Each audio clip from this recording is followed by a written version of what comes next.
Ladies and gentlemen, I present to you Yes, indeed. the man, The myth. the myth, the legend, Killer Mackenzie. I'm here with Fashion. Let me tell you, it's an honor to have you yet again on Fashion Killer. We're here to represent yet one more time for the people that have been supporting this podcast and obviously talking about real life issues. And I think one of the biggest issue right now that is happening in the whole world, but specifically the African continent, is the Afcon. The African Cup of Nations, a legendary tournament. And I think the fact that it is in Morocco is just spectacular. Yeah, I don't think a lot of people appreciate Morocco as much as they should. It is a hidden gem of Africa, to be honest, because it's a very beautiful place. I mean, I'm not saying this because I've got family there. I'm saying this because it is actually beautiful. They preserve the architecture, the history. And the most beautiful thing about these people is that they're very nice and welcoming. Do you understand? So, and you had a blast there. No, I've been there twice. I've been there twice. He had a blast. I've been to Marrakesh twice. I've been to Agadir. I want to go to Tangier. I want to go to Casablanca. I want to go to Rabat because I think Rabat is like, the epitome of, the amazing stuff. When I went to Agadir, I realized that they had an earthquake in 1960 and it was really earth-shattering. But the way they rebuilt the city, beautiful. Oh my goodness. Beautiful. They have some of the best resorts, I think they have the best roads by far. Beautiful roads. Like if you go there and then you come back to the UK, you'll be like, hey, okay. What's going on here? So Afcon is definitely a one out of very many tournaments, full of a lot of talent. Nigeria is representing. A lot of people think Nigeria is going. It's either Nigeria, Morocco, or Senegal. I think Senegal has a very powerful team, isn't it? They are very powerful. Take your time out and watch that. I don't care. Watch the Afcon. It's beautiful. Wherever it is you're from. This is my unpopular opinion. Yes. Afcon is better than the Champions League. Yeah, because everyone who's playing the Champions League, most of the people playing the Champions League are playing Afcon. Yes.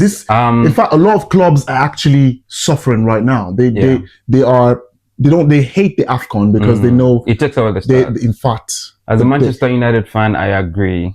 As a Galatasaray fan, Galatasaray is the first ever club that I'm ever support. I'm not into football. That's very interesting. Yeah, Galatasaray, and that's because of Victor Osimhen. Yeah, but you're right. Actually, there's a lot of that happens. But yeah, I mean, the tournament is the tournament. It's really getting everyone pumped up. And yes, one more time, shout out going out to Morocco. They are doing an amazing job. Yeah. Now, speaking about the things that are happening around the world today, there's one special conversation that has been happening for years, and I think now it has been put to rest with a crazy documentary. And this is about the one and only Puff Daddy, P Diddy, Diddy Love, Sean Diddy Combs, whatever it is that you want to call. Yeah, whatever you. Wait. Sean Diddy Combs. You have to rephrase that. Yeah, P Diddy had 1,000. It's not a crime. And when that documentary came out, everyone is like, oh my God, if you really want to rate how much you hate someone, it's 1 to 50 cents. Like, because you need to put yourself on the scale of how 50 Cent drafted this. I don't know if you watched the doc, but it's an eye opener. Not only to life about P Diddy, but also the lifestyle that he was living and all these different cases that have come through. And I've always just felt really bad about this because these are some of the people that we grew up admiring. Yes. I can assure you this, there's no one that has ever been cooler in the world of hip hop.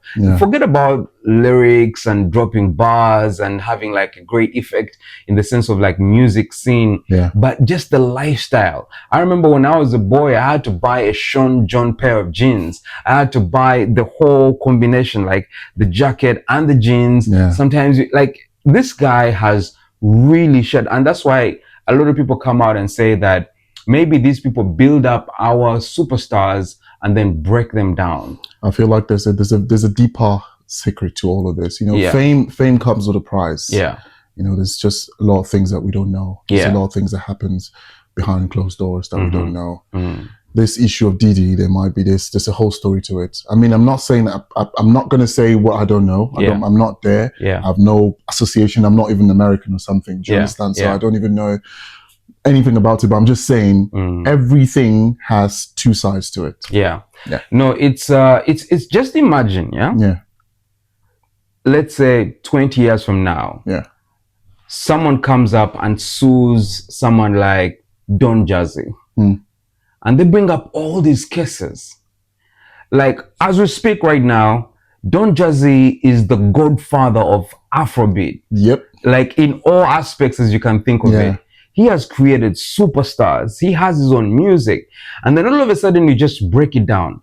There's definitely going to be people who have some sympathy. But then there's going to be the world of saying, you know, justice must be served. Must be served, And it's really sad that we are having this situation. Of course, there's a lot of conspiracies around it. And Dave Chappelle released a Netflix special just last week after the Anthony Joshua Jake Paul fight. He released this special and it's called The Unstoppable.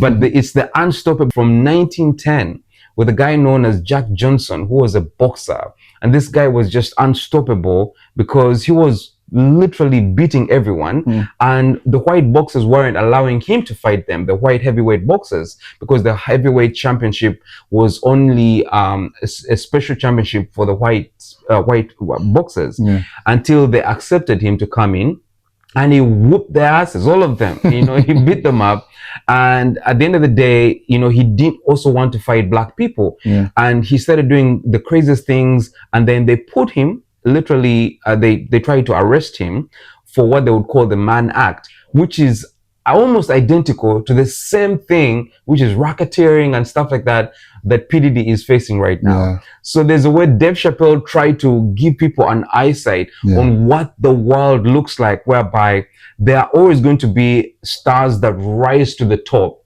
but you have a limit because there's someone who is allowing you to grow, to get there. There's someone who has that control button. They have the remote control on what you can do and what you cannot do. He talked about how the CIA and all these other different, you know, authorities have been literally hoovering on the hip hop scene for decades. And they're like, if they wanted to grab him, they would have grabbed him in the 90s. You know, so it's a very interesting thing because it's just mixed feelings and everything. But yeah, P. Diddy is definitely serving his time in jail. So would you say, free Diddy, or would you say lock him up? No, I would say let him pay his you know, his dues. Let him go through that. I think it's also good for him. Because he was becoming a drug addict at the end of the day. So it's like rehabilitation for me. It's not more of a punishment, because if you look at the stuff that they said he did it.